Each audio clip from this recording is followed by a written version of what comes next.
Olá, educandas e educandos da EJA do ciclo 1. Tudo bem com vocês? Bom, eu espero de coração que estejam todos e todas muito bem e se cuidando, né? E fiquem atentos ao cronograma das vacinas. Quem já puder tomar a vacina, não deixe para depois. Corre lá e se vacine. No último programa, nós falamos sobre sentimentos e emoções. Quem se lembra? E aí, vocês fizeram a relação das formas geométricas com os sentimentos?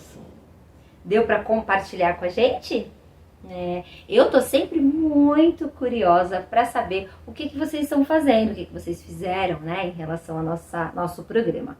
Lembrem-se, se não der para compartilhar nas redes sociais, vocês podem pedir para a professora, para o professor de vocês enviar para a gente, tá bom? E aí, vamos para o encontro de hoje? Vamos falar sobre o tema de hoje? Hoje a gente vai falar sobre um sentimento específico, mas é um sentimento que ninguém quer ter. O que vocês acham que pode ser? Que sentimento será que é esse que ninguém gosta, né? Que ninguém quer sentir? É o medo. E aí? Quem tem medo? Dizem que esse sentimento, nos impede muitas vezes de fazer o que a gente realmente quer. Ou será também que ele serve de alerta para alguns perigos? O que vocês acham? Quando a gente fala em medo, as imagens que pensamos e as imagens que vêm na nossa cabeça não são as mais legais, não é verdade? Mas então, vamos conversar um pouquinho melhor sobre esse assunto aí pra gente esclarecer algumas coisas. O que acontece quando a gente sente medo? Geralmente, o nosso corpo, ele reage de alguma forma, ele fica alerta, o coração dispara, dá aquela adrenalina, como a gente costuma dizer, né? E nos protegemos, seja confrontando a situação ou até mesmo, sei lá, fugindo, né? Saindo correndo. Então, quando a gente está em perigo, né? Quando a gente fala de um perigo iminente, por exemplo, uma situação de violência, o medo que percebemos do risco que a gente está correndo, acaba nos promovendo a defesa, acaba fazendo com que a gente se defenda. Mas, e aquele medo que trava a gente, que não deixa a gente fazer alguma coisa? Por exemplo, vou dar um exemplo aqui, vamos ver se vocês concordam. Falar em público. Quantas vezes, sei lá, a professora ou o professor pediu para vocês apresentarem a atividade de vocês e vocês travaram, não conseguiram? Sei lá, por vergonha, né? Dá aquele frio na barriga, dor, né, de barriga, e pode até acontecer de vocês nem conseguirem ir pra aula. A gente fica com medo, né? Porque pensa, sei lá, a gente pensa que a gente não vai conseguir, a gente tem medo do que os colegas e as colegas irão dizer, enfim, mil coisas que a gente pensa e muitas vezes não é nem aquilo que a gente tá pensando, né? É um medo que a gente cria. Vocês percebem como que o medo pode prejudicar a gente? Às vezes, sei lá, um outro exemplo, numa entrevista de emprego, perder a vaga porque não conseguiu se comunicar bem, porque ficou com vergonha, ficou com medo, né? Inseguro por alguma coisa. Por isso, a gente precisa estar sempre atento, afinal, o medo não pode controlar a gente, né? Pensa nisso daí, que isso daí é bem importante. Então tá, mas e aí, quando o medo é doença? Viram, né, uma doença. Vocês já pensaram nisso? É mais comum do que a gente imagina as pessoas terem fobias, ou seja, um medo exagerado de alguma coisa, como por exemplo, medo de altura, medo de animais peçonhentos, medo de multidão, sabe, muita gente, medo de lugares fechados, entre outros exemplos, né? O problema é quando esse medo começa a comprometer a relação dessa pessoa com o mundo que cerca ele. Daí, se faz necessário um profissional especializado. Além das fobias, há outras doenças que têm uma reação exagerada de alerta como característica predominante. São elas o transtorno do pânico, o transtorno de estresse pós-traumático, anorexia, bulimia e outros transtornos em que o medo está ligado a mudanças do corpo. Em uma crise de pânico ou uma crise de ansiedade, por exemplo, a pessoa pode apresentar sintomas como falta de ar, o coração fica acelerado, fica suando, né? Suor que marca a roupa, a boca seca, as pessoas tremem, sente tontura, um mal-estar geral, acompanhado pela sensação de que algo terrível pode acontecer. Mas existem tratamentos e na maioria das vezes não é para tanto, né? Ao nosso ver, mas para quem sente é real e é constrangedor. A gente precisa sempre respeitar, né? Quando alguém fala isso, porque isso é sim uma doença, pode chegar a ser uma doença. Eu vou ilustrar esse assunto com a leveza de um trecho de um poema do Braulio Bessa, que ele fala sobre medo, tá? E então, vamos lá. Ele começa assim. Que o medo de chorar não lhe impeça de sorrir. Que o medo de não chegar não lhe impeça de seguir. Que o medo de falhar não lhe faça desistir. Que o medo dos tropeços não lhe impeça de correr. Que o medo de errar não lhe impeça de aprender. E que o medo da vida não lhe impeça de viver. Mais adiante, ele diz assim: use sempre a coragem para se fortalecer. E quando o medo surgir, não precisa se esconder. Faça que o seu próprio medo tenha medo de você. E aí, gostaram do poema? Eu amei. Ele nos diz que o medo também é bom e que o contrário do medo é a coragem e a superação.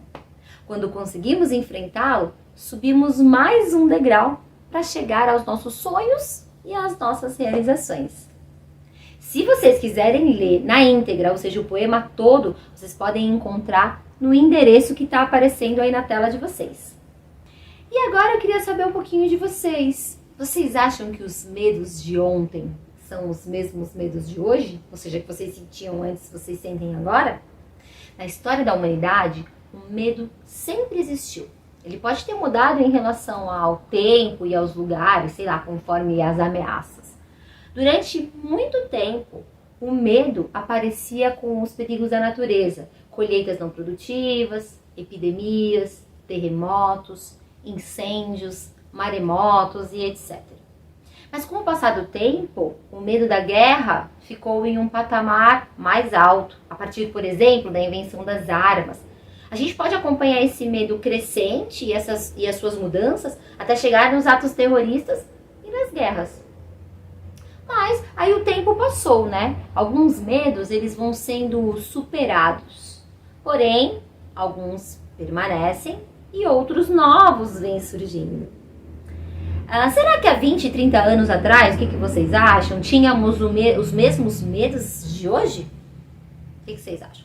Por exemplo, em relação à segurança, nós temos medo da violência, né? As casas não eram tão protegidas com essas grades altas e a gente vê até hoje em dia, né, aquelas cercas de arame farpado, cercas elétricas em muitas casas, não é verdade? Se alguém tentar, por exemplo, te parar na rua para te fazer uma pergunta qualquer, né, te perguntar alguma coisa, às vezes a gente, né, a pessoa assim, tá realmente precisando de ajuda, mas às vezes a gente acelera o passo, a gente reage com medo, né? A gente não sabe. A gente tem uma constante medo da falta de trabalho, por exemplo, né, do desemprego, da falta do sustento para as nossas famílias, que até agravou muito agora com a pandemia, né? Nesse momento a gente não tem muita previsão de quando realmente tudo isso vai acabar. Então causa aquele medo na gente, não é? Nós temos medo da falta de pesquisa em pleno século XXI. Enfrentamos a dúvida pela ciência, que já faz tantas descobertas e já ajudou tanto a humanidade. E tem gente que ainda acha que a ciência está contra nós. Chato, isso é, na verdade, bem chato mesmo. Medos absurdos são divulgados e se espalham pela população. Lembram agora, o que está acontecendo agora? Vocês estão lembrando aí do medo da vacina? Essa história de que nós iríamos virar jacaré? Quantos e quantas já não tomaram a vacina aí? Ninguém no mundo todo aí, ninguém virou jacaré, não é verdade? É um perigo real, nós enfrentamos todos os dias por não termos médicos suficientes para a população. Esse é um medo real. O nosso sistema de saúde público, né, o nosso SUS, precisa ser valorizado, precisa ter investimento. Não é possível mais as pessoas morrerem em corredores de hospitais pelo país por falta de vagas. Isso dá medo também, né? Vocês não acham? A gente não pode aceitar falta de oxigênio para a população, remédios básicos. A gente não pode viver com esse medo. Pensem nisso, reflitam, ampliem essa conversa com educadores e educadoras, os colegas e as colegas de vocês. E por falar em SUS, vou mostrar um vídeo para vocês agora para complementar e vai falar sobre esse assunto. Vamos acompanhar o vídeo? Oi gente, bem-vindos ao Simples. Esse é o nosso primeiro vídeo e hoje a gente vai falar sobre o SUS. Vamos nessa?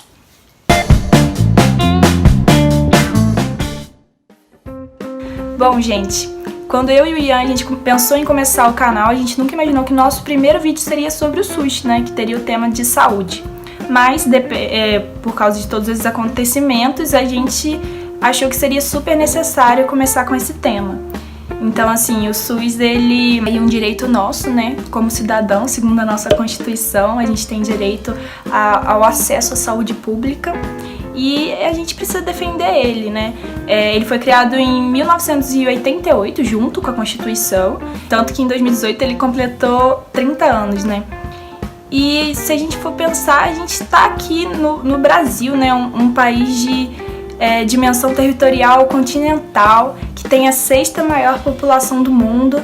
Então, assim, a gente sabe de todos os problemas que o SUS enfrenta, mas ele é nosso e a gente precisa defender ele. Então, assim, mesmo a gente sabendo que o SUS passa por todos esses problemas precários todos os dias, a gente trouxe aqui 10 importantes informações para compartilhar com vocês sobre o SUS. Então, assim, sempre que a gente pensa em SUS, a gente pensa em hospital, em postos de saúde, mas na verdade o SUS é muito mais do que isso. Então a gente trouxe aqui as principais coisas que o SUS faz pela vida do brasileiro. E a gente tirou essas informações de matérias, de podcasts, que a gente vai deixar tudo na descrição do nosso vídeo no YouTube, os links ali. Então, se vocês quiserem se aprofundar e saber mais sobre o assunto, acessa lá e enfim, leia, ouça, veja os vídeos que a gente deixou também, porque são coisas muito importantes que todo mundo deve saber. Desde quando o SUS foi implementado, a expectativa de vida do brasileiro aumentou. Então, essa média aumentou aí em 30 anos mais ou menos, cerca de 5 a 6 anos. Ou seja, se antigamente a média de expectativa de vida do brasileiro era de 70 anos, hoje ela subiu para cerca de 76 anos. A taxa de mortalidade infantil no Brasil caiu 75% entre 1990 e 2012. Se em 1990 haviam 52 mortes de crianças a cada 1.000 nascidos vivos, em 2012 essa taxa caiu para 13 mortes a cada 1.000 nascidos vivos. O SUS possui o maior programa de vacinação do mundo. Anualmente são distribuídos cerca de 300 milhões de unidades de imunobiológicos que servem para combater mais de 19 doenças. Bom, para quem não sabe, imunobiológicos não dizem respeito só a vacinas, mas também, por exemplo, se você for picado por uma cobra, eles utilizam o imunobiológico para te salvar. Ou então também servem para tratamento de algumas doenças autoimunes, como a psoríase, por exemplo. O SUS possui o maior programa de transplante de órgãos do mundo. São feitas mais de 8.000 cirurgias por ano. E os pacientes eles possuem assistência integral, que inclui exames pré-operatórios, a operação, acompanhamento e medicamentos pós-transplante também. O programa distribui cerca de 400 milhões de unidades de antirretrovirais por ano. Para quem não sabe, antirretrovirais são medicamentos que auxiliam o sistema imunológico da pessoa, não permitem que o HIV enfraqueça o sistema imunológico. O sistema também dá assistência integral para renais crônicos, pessoas com câncer, pessoas com tuberculose e com hanseníase também. Vamos supor que alguém que você conheça vai se submeter a uma cirurgia estética, por exemplo. Se durante esse processo essa pessoa por acaso precisar de sangue, só há segurança de que esse sangue realmente é saudável por causa do controle da hemorragia do SUS. Antigamente, muitas pessoas contraíam HIV, hepatite, por meio de transfusões de sangue, e isso diminuiu consideravelmente por causa desse controle do hemorroide. Atendimento a 2/3 de brasileiros de casa em casa por meio do programa Saúde da Família, que é a maior iniciativa do mundo em atenção primária. O inglês Thomas Rohn, que é pesquisador em Londres e estuda sistemas de saúde universais, fala que o Brasil é referência para qualquer país que queira aprender um pouquinho sobre atenção primária. E estudos também apontam que o Saúde da Família trouxe muito impacto para a redução de mortalidade infantil, doenças cardiovasculares e doenças infecciosas também. As UPAs foram uma iniciativa do governo Lula e foram criadas em 2003. Elas funcionam 7 dias na semana, 24 horas por dia. Enfim, elas ajudam a diminuir as filas dos prontos-socorros dos hospitais. Elas contam com uma estrutura simplificada que possui raio-x, eletrocardiografia, laboratório de exames, pediatria e leitos de observação. Em 97% dos casos nas cidades que têm a UPA, os casos são solucionados ali mesmo. Aí eles param para ver se vai precisar encaminhar para o hospital ou se pode ficar em observação também 24 horas na própria unidade. O SAMU 192 é o serviço de atendimento de urgência, que tem como objetivo chegar à vítima o mais rápido possível assim que ocorreu alguma situação de urgência ou emergência. É um serviço pré-hospitalar que visa conectar a vítima aos recursos que ela necessita naquele momento. Então já sabe, se você tem algum problema, alguma situação de urgência e na sua cidade tem os serviços do SAMU, é só ligar 192, que é um serviço gratuito e 24 horas. Temos a famosa Anvisa, que é sigla para Agência Nacional de Vigilância Sanitária. O SUS dispõe o instrumento, que é o Serviço de Vigilância Sanitária, que tem como missão proteger os consumidores de produtos e serviços que são ligados à saúde. Bom, e que serviços e produtos são esses? Eu tô aqui com uma colinha que eu vou ler porque é muita coisa. Agrotóxicos, alimentos, medicamentos, produtos de limpeza, cosméticos e produtos e serviços de saúde. Todos eles são regulados pela Anvisa. E a Anvisa também é quem implementa as políticas de vigilância sanitária. Bom, essas foram as informações que a gente juntou para vocês. E antes de acabar esse vídeo, eu queria falar um pouquinho, e eu acho que porque é muito necessário, sobre a emenda constitucional do teto de gastos. O que ela é? Bom, ela era um projeto lá em 2016, que também foi conhecido como o PEC do Fim do Mundo ou PEC da Morte, que hoje já é aprovada, né? Foi aprovada em 2016 e entrou em vigor em 2017. E é uma emenda constitucional, tem como objetivo congelar os investimentos da saúde e também da educação pelo tempo de 20 anos. Então, por 20 anos, desde 2017, os investimentos à saúde e à educação estão congelados. Estudos apontam que só em 2019 o SUS deixou de ganhar com essa brincadeira aí, é uma brincadeira de muito mau gosto, né? Deixou de ganhar 9 bilhões de reais, cerca de 9 bilhões de reais. E nesses 3 anos, desde quando ela foi aprovada, ela deixou de receber um investimento de 20 bilhões de reais. Então a gente pensa assim que nesse momento que a gente está hoje, né, qual diferença esse dinheiro faria na saúde pública? Bom, espero que você tenha gostado, deixa a sua curtida aí, comenta também se vocês tiverem mais coisa para falar sobre o SUS, deixa aí nos comentários, se inscreva lá no canal no YouTube, siga a gente no Instagram também e compartilhem, gente, porque a gente sabe que esse tipo de informação tem que chegar ao máximo de pessoas possível e essa missão aí é nossa, então eu conto com vocês, viu? Tchauzinho! Viram como é importante a gente ter o sistema de saúde público gratuito, não é verdade? Bem legal esse vídeo. Se não tivéssemos ou se ele não fosse ou se ele fosse privatizado, como que a gente faria? Imaginem a insegurança e o medo que causaria na população. Por isso fiquem bem atentos e bem atentas, tá? Existem coisas muito sérias que a gente precisa ter medo.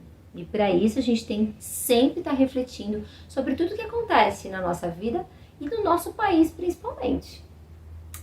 Vamos para nossa proposta de atividade de hoje? Bom, a proposta de hoje está um pouquinho diferente. Ela está no formulário do Google Forms. Não sei se vocês já ouviram falar ou não, mas tem algumas questões lá sobre medos da infância e medos da fase adulta, para que vocês possam trazer aí pra gente, para que vocês possam identificar os medos que fizeram e que fazem parte do seu dia a dia, que fazem parte aí da sua vida, e para que vocês possam pensar em formas de superar esses medos, tá? É só entrar lá na página do Saberes em Casa, clicar no link e vai abrir o formulário lá para que vocês possam preencher ele para a gente saber as respostas de vocês. Bom, não se esqueçam de entrar lá na página do Saberes em Casa, vocês vão ver um link lá específico da EJA Ciclo 1. Combinado? Bom, obrigada pelo encontro de hoje. A gente se encontra no próximo programa. Não se esqueçam, cuidem-se. Tchau, tchau!